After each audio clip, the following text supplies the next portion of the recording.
नमस्कार, बहुत स्वागत है आपका। प्रथम पूजनीय भगवान गणेश जी की पूजा में दुर्वा घास के बहुत महत्व है। माना जाता है कि भगवान गणेश की पूजा बिना दुर्वा के अधूरी है और भगवान गणेश की आराधना में दुर्वा अर्पित करने से हर तरह का विघ्न बाधाएं समाप्त हो जाती है। यहाँ तक कि शिव महापुराण में एक चर्चा आती है कि जब कुबेर देव गणेश जी महाराज को खाने के लिए निमंत्रण देते हैं तो उनका पूरा भंडार ही गणेश जी खा जाते हैं, या फिर इतना खाते हैं कि उनके पास जितने भी थे, यहाँ तक कि उनके नगर में जितने लोगों के पास अनाज था सारे खाने लगते हैं। वो दौड़कर भगवान शिव के पास जाते हैं। तब शिव जी उन्हें एक दुर्वा घास देते हैं और कहते हैं इसे गणेश जी को दे देना, उनकी भूख समाप्त हो जाएगी। और कुबेर देव महाराज वही दुर्वा घास गणेश जी को, सिर्फ एक दुर्वा ही उन्होंने कहा था, लेकिन उन्होंने सोचा एक से क्या होगा, इतने इतने खा रहे हैं तो चलो और दो चार ले लेते हैं। और उन्होंने वो दुर्वा घास जब गणेश जी को दिया तो गणेश जी तृप्त हो गए। तो गणेश जी को दुर्वा अर्पित करने का मतलब है आपने सब कुछ अर्पित कर दिया। दुर्वा अर्पित करने से हर तरह की विघ्न बाधाएं दूर हो जाती है, घर में सुख शांति आती है। और जो दुर्वा गणेश जी को प्रिय है उसे बाल त्रिनम कहा जाता है। वैसे तो बुधवार के दिन दुर्वा गणेश जी को आप जरूर अर्पित करें। शास्त्र में कहा गया है कि दुर्वा के कुछ महाप्रयोग होते हैं जिसको अगर आप अपना लें जीवन में तो आपके लाइफ की बहुत सारी समस्याएं यूं ही समाप्त हो जाएगी। तो चलिए जानते हैं दुर्वा के उन महाप्रयोगों के बारे में। अब सवाल ये है कि आप ये दुर्वा अर्पित कब करेंगे। देखिए, दुर्वा अर्पित करने तो वैसे तो आप कभी भी कर सकते हैं, लेकिन बुधवार के दिन या फिर गणेश चतुर्थी के दिन अर्पित करें तो जल्दी आपको इसके फल अर्पित मिलते हैं। कड़ी मेहनत के बाद भी जब आपका कमाया हुआ धन हाथ में ना टिके, बहुत खर्च बढ़ गए हैं, बीमारियों पर खर्चा या इधर उधर होते हैं, बहुत सारे खर्च हो जाते हैं, तब आपको दुर्वा का ये उपाय जरूर करना चाहिए। आप किसी भी दिन कर सकते हैं।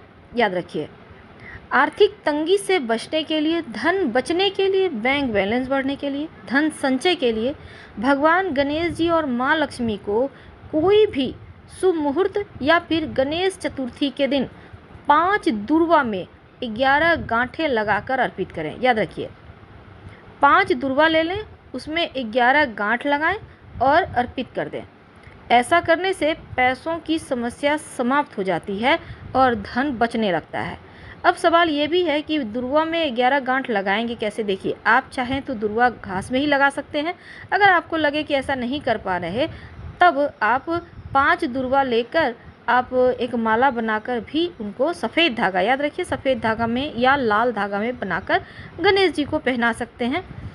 मान्यता है लंबे समय से अगर कोई काम आपका पूरा नहीं हो पा रहा है तब एक छोटा सा प्रयोग जरूर करें।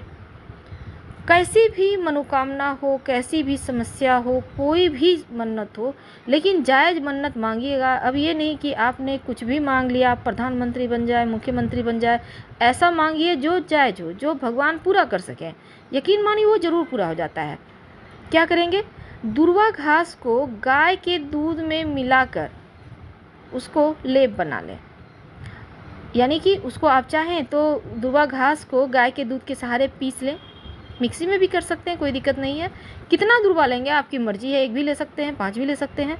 अब ये जो आपने दूध में मिलाकर उसको पीसा है ना दुर्वा को, इसका ही तिलक माथे पर लगाएं। आपकी मनोकामना जल्द पूरी हो जाती है। ये कब करेंगे, ये आप कभी भी कर सकते हैं। आप सोमवार के दिन से शुरू कर सकते हैं, बुधवार के दिन से शुरू कर सकते हैं, कभी भी शुरू कर लें। आपकी समस्त मनोकामना जल्द ही पूर्ण हो जाती है।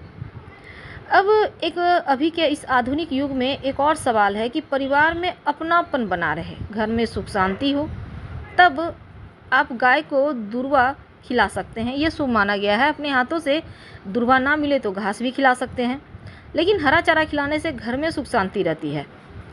लेकिन बुधवार के दिन जब आप गणेश जी को दुर्वा अगर मिल जाता है तो 11 या 21 भी ले सकते हैं और गणेश जी को अर्पित करें। धन का आगमन होता रहता है। दुर्वा हमेशा, वैसे तो आप 1 भी अर्पित कर सकते हैं, लेकिन 2, 4, 6 जोड़े में अर्पित करते हैं तो धन की मुश्किलें दूर होती है। याद रखिए, मन्नत पूरी करने के लिए एक भी अर्पित कर सकते हैं, लेकिन धन के लिए जब आप जोड़े में अर्पित कर दें दुर्वा, तो सारी समस्या समाप्त हो जाती है। लेकिन दुर्वा के कुछ चमत्कारिक प्रयोग होते हैं जो आपका दुर्भाग्य को समाप्त कर देते हैं। तो गणेश जी की पूजा अर्चना में दुर्वा का विशेष इस्तेमाल होता है, क्योंकि इनकी पूजा अधूरी मानी जाती है दुर्वा के बिना। मांगलिक कार्य हो, गृह प्रवेश हो, मुंडन संस्कार हो या विवाह हो, हर जगह दुर्वा को शामिल करने की परंपरा है हमारे धर्म में। हमारे देश में शायद ही ऐसा कोई मांगलिक कार्य होगा जिसमें हल्दी दुर्वा की आवश्यकता ना पड़े, यानी कि दुर्वा और हल्दी हर हाल में चाहिए। और जब आप बुधवार के दिन गणेश जी को दुर्वा अर्पित करना शुरू कर देते हैं तो गणेश जी शीघ्र प्रसन्न हो जाते हैं, सभी मनोकामनाएं पूर्ण करते हैं। लेकिन कुछ चमत्कारिक प्रयोग आगे भी हम आपको बताएंगे। चलिए वीडियो के अंत तक बने रहिएगा। माना जाता है अगर आप नियमित रूप से गणेश जी को दुर्वा अर्पित करते हैं तो कुबेर के समान धन की प्राप्ति होती है। याद रखिए, कुबेर के समान धन की प्राप्ति होती है। अगर 11 दुर्वा हर बुधवार के दिन किसी भी पास के गणेश जी के मंदिर में या शिव जी के मंदिर में, गणेश जी तो होते ही हैं, अर्पित करना शुरू कर दें तो घर का वास्तु दोष समाप्त हो जाता है। और दुर्वा जब भी तोड़ें, कोई अच्छे जगह से तोड़िएगा, गंदे जगह से मत तोड़िएगा। कहीं भी मैदान वगैरह में है, साफ सुथरा जगह आप तोड़ सकते हैं। दुर्वा घास में कई पोषक तत्व भी पाए जाते हैं, जैसे acetic acid, alkaloid, carbohydrate, fat, coumaric acid, fibre, glucoside, hydrocarbon, lignin, magnesium, तमाम जैसी विटामिन ए, विटामिन सी जैसी चीज़ें होती हैं। और आयुर्वेदिक अगर हम माने तो आयुर्वेद में लिखा है दुर्वा घास को सहस्त्रवीर्य कहा गया है। इसके कई गुना लाभ और उपयोग के बारे में बताया गया है। लेकिन एक कथा आती है, कथा जरूर सुनना चाहिए दुर्वा घास के बारे में। गणेश जी का आशीर्वाद मिलता है। युद्ध के मैदान में अनलासुर ने भगवान गणेश पर आग के गोले से हमला किया। भगवान गणेश ने अपना विश्वरूपण ग्रहण किया और उसे निगल लिया। अनलासुर खाने के बाद भगवान गणेश का शरीर गर्म होने लगा, पूरे शरीर में जलन होने लगा। इसे शांत करने के लिए चंद्रमा उन पर खड़ा था। भगवान विष्णु ने उन्हें अपना कमल दिया। भगवान शिव ने अतिरिक्त गर्मी को छोड़ने के लिए उसकी कमर के चारों ओर अपना सांप बांध दिया, लेकिन कुछ भी काम नहीं किया। जब ये सभी विफल हो गए तब ऋषियों के एक समूह ने दुर्वा घास के 11 पत्ते अर्पित किए। दुर्वा घास वह करने में सक्षम थी जो चंद्रमा, विष्णु के पवित्र कमल और शिव के पवित्र कोबरा एक साथ हासिल करने में समर्थ नहीं था। इसने भगवान गणेश के शरीर से राक्षस अनलासुर द्वारा उत्पन्न अतिरिक्त गर्मी को नीचे लाया। आगे लिखा है कि प्रकृति में शीतल, स्वाद में मीठी, कसैली और पचने में हल्की होती है। ये कफ पित्त शमक जड़ी बूटी है। ये दुर्वा घास महिलाओं के लिए खास उपयोगी है। हालांकि इसके बारे में बाद में बताएंगे। आज हम तांत्रिक प्रयोग के बारे में बता रहे हैं, आपको कुछ ज्योतिषीय प्रयोग के बारे में बता रहे हैं। चलिए आगे जानते हैं 2 महाप्रयोग। भगवान गणेश को उनके प्रिय दुर्वा चढ़ाने से समस्त साधना शीघ्र ही संपन्न होकर फलदायी होती है।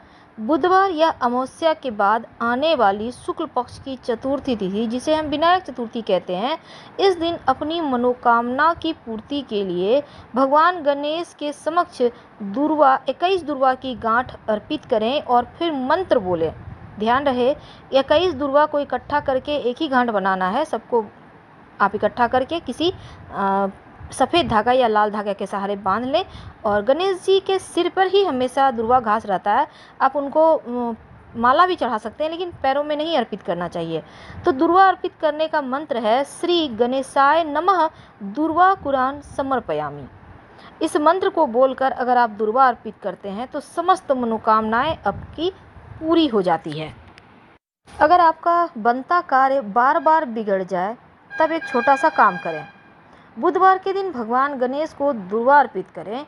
दुर्वा को उनके मस्तक पर चढ़ाएं। याद रखिए, लगातार 7 बुधवार के दिन ऐसा करने से बिगड़े काम बनने लगते हैं। गणेश जी को जब आप दुर्वा जो अर्पित करेंगे ना, जहाँ लोग चलते फिरते हैं वैसे जगह से मत लीजिएगा, साफ़ सुथरी जगह से लें। आप चाहें तो घर में एक मिट्टी का गमला लेकर आएँ, उसमें दुर्वा लगा सकते हैं। दुर्वा में प्रतिदिन पानी दें, देखभाल करें। तो भी आपके लिए अच्छा है। माना जाता है जिसके घर में दुर्वा रहता है उसके घर में गणेश जी साक्षात रहते हैं। तो दुर्वा आप ज़रूर लगाइए अपने घर में। किसी भी पौधे हैं आपके फूलों के, उसमें भी लगा सकते हैं। तुलसी का पौधा है तो आप उसके पास भी दुर्वा का पौधा लगा सकते हैं, ये आपके लिए बहुत शुभ रहेगा। और अगर आपके घर में बाई चांस तुलसी का पौधा है उसी में दुर्वा का पौधा उग आए तो ये अति शुभ है। आप किसी भी अच्छे दिन में उस दुर्वा को उठाकर आप गणेश जी को, माँ लक्ष्मी को कहीं भी अर्पित कर दें और फिर उसको लाल कपड़े में बांध कर संभाल कर रख लें, तो हमेशा आप आगे ही बढ़ते जाते हैं, पीछे नहीं आते हैं। गणेश जी का जैसे कि विघ्न विनायक पर श्रद्धा और विश्वास आपको रखना चाहिए। उनका बहुत सारा मंत्र है, आप किसी भी मंत्र का जप करके उन्हें दुर्वा अर्पित कीजिएगा, आपके लिए अच्छा है। फिलहाल आपसे विदा लेते हैं। जानकारी अच्छी लगे तब लाइक कर सब्सक्राइब करें, अपनों से शेयर करें, कमेंट करें। धन्यवाद।